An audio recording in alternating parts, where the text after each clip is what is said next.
داخل اکسل یه تاریخ شمسی داریم، میخوایم چند روز بهش اضافه بکنیم.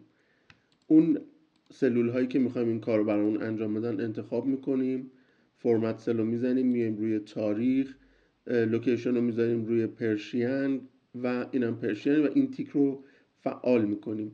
مدلش رو هم انتخاب میکنیم، اوکی میکنیم. یه تاریخ مینویسیم، من می‌نویسم 1404 8 25.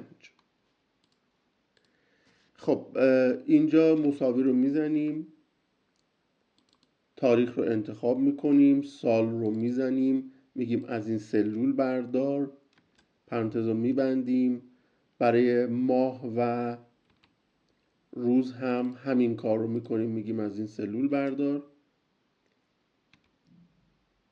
حالا روز رو میاریم، برای روز هم میگیم که بازم از این سلول تاریخ رو بردار. اینجا یک به اضافه مثلا 28 میزنیم و پرانتز رو میبندیم.